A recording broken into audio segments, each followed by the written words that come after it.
Morning everyone. हम लोग समांतर चतुर्भुज पढ़ रहे हैं। समांतर चतुर्भुज में हमने 4 प्रमेय पढ़ा है। आज हम 5वीं प्रमेय देख रहे हैं। प्रमेय 8.5। प्रमेय क्या है?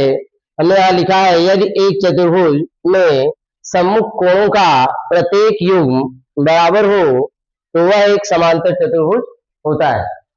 पिछली प्रमेय में जो हमने सिद्ध किया था वो दिया था, ये समांतर चतुर्भुज था। हमने सिद्ध किया था सम्मुख कोण आपस में क्या थे? बराबर। इस प्रमेय में उसी का उल्टा दे रखा है। इसमें समांतर चतुर्भुज नहीं दिया है, ये दे दिया है कि सामने वाले कोण आपस में क्या है? बराबर। मतलब यह कोण इसके बराबर है, यह कोण इसके बराबर है, तो आप ये सिद्ध करो यह एक समांतर चतुर्भुज क्या है?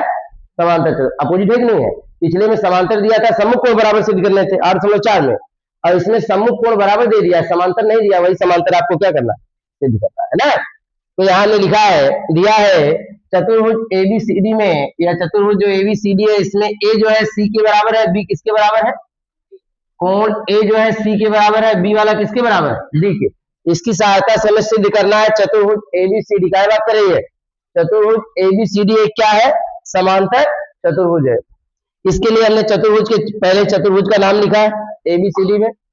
चतुर्भुज के चारों कोणों का योगफल लिया गया है। आप जानते हैं चतुर्भुज के चारों कोणों का योगफल कितने अंश होता है?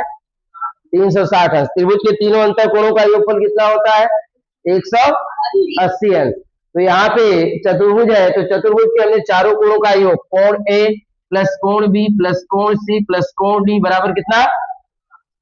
अभी हम जानते हैं चूंकि कोण ए जो है वह सी के बराबर है, बी किसके बराबर है? डी के बराबर। ए सी के बराबर है और बी किसके बराबर है? डी के। क्यों लिखा हमने ऐसा? आपकी किताब में लिया है। अब इसमें हम परिवर्तन क्या करेंगे?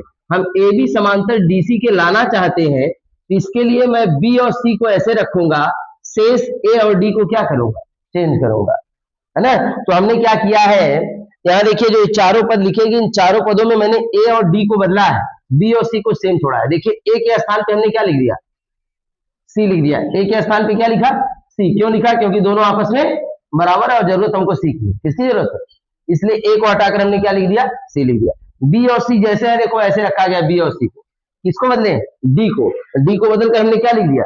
बी लिख दिया, क्योंकि डी की भी जरूरत नहीं है, तो डी को बदलकर हमने लास्ट में देखो बी लिख दिया। अब आप देखिए बी और बी 2 बार हो गया, तो कोण भी जोड़ेंगे 2 कोण भी होगा।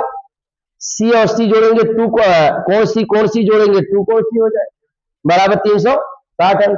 दुई देखा 2 नंबर, तो दुई का ले लिया जाए, कॉमन ले लिया जाए, तो बचे क्या हो? कोण भी बचे, ये क्या बचे? कोण सी बच जाएगा। अब ये दुई गुड़ा यहाँ लिया क्या ले देगा? भाग। तो 360 इंटू भाग के बाद कितना आ गया? 180 अंश। कोण बी प्लस कोण सी बराबर कितना आ गया? 100। आपको हमने बताया है कि आप देख रहे हैं यह एक ही ओर के अंतर कोण है। आपको हमने बताया जब दो समांतर रेखाओं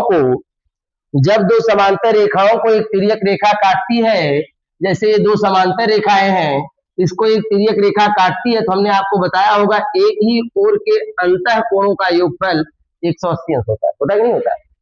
यह संपूरक होता है। तो वही चीज यहाँ भी है, यह AB और DC रेखा के बीच यह तिर्यक का काम कर रही है BC, और इन दोनों कोणों का योगफल 180 अंश आ गया। B और C का योगफल कितने अंश आया? 100। यहाँ में लिखा है जो एक ही ओर के अंतः कोणों का क्या है? योग है। अगर ऐसा होता है कि एक ही ओर के अंतः कोणों का योगफल 180 आ जाए, तो हम लिख सकते हैं यह रेखा इसके क्या होगी?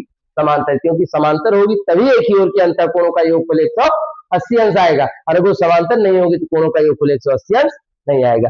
क्योंकि 180 अंश आ चुका है, इसलिए मैं यह रेखा इसके समांतर लिख सकता हूं। मतलब AB समांतर किसके लिख सकता हूं? DC के। यहाँ लिखा गया इसलिए AB समांतर DC के। अगर यह AB DC के समांतर आ गया, तो यही प्रोसेस हम अपनाकर BC भी AD के समांतर ला सकते हैं, नहीं ला सकते? तो इसीलिए इस चीज को हमने इसी प्रकार से लिखा है। इसी प्रकार से यह BC रेखा भी किसके समांतर लाई जा सकती है? AD के। BC समांतर AD के। आप देख रहे हैं सम्मुख भुजाओं का पहला जोड़ा, ये दूसरा जोड़ा, ई जोड़ा एकरे समांतर, ई जोड़ा एकरे समांतर। अगर सम्मुख भुजाओं का दोनों जोड़ा समांतर हो गया, तो ऐसे चतुर्भुज को हम लोग कौन सा चतुर्भुज लिखते हैं? समांतर चतुर्भुज। क्योंकि डिफिनीशन आपको बताई गई, ऐसा चतुर्भुज जिसकी सम्मुख भुजाओं का दोनों युग्म क्या होता है? समांतर होता है, उसे समांतर चतुर्भुज कहते हैं। यहाँ दोनों जोड़ा समांतर आ गया, जब दोनों जोड़ा समांतर आ गया तो हम लिख सकते हैं चतुर्भुज कैसा चतुर्भुज है? समांतर चतुर्भुज। क्लियर हुआ? चलिए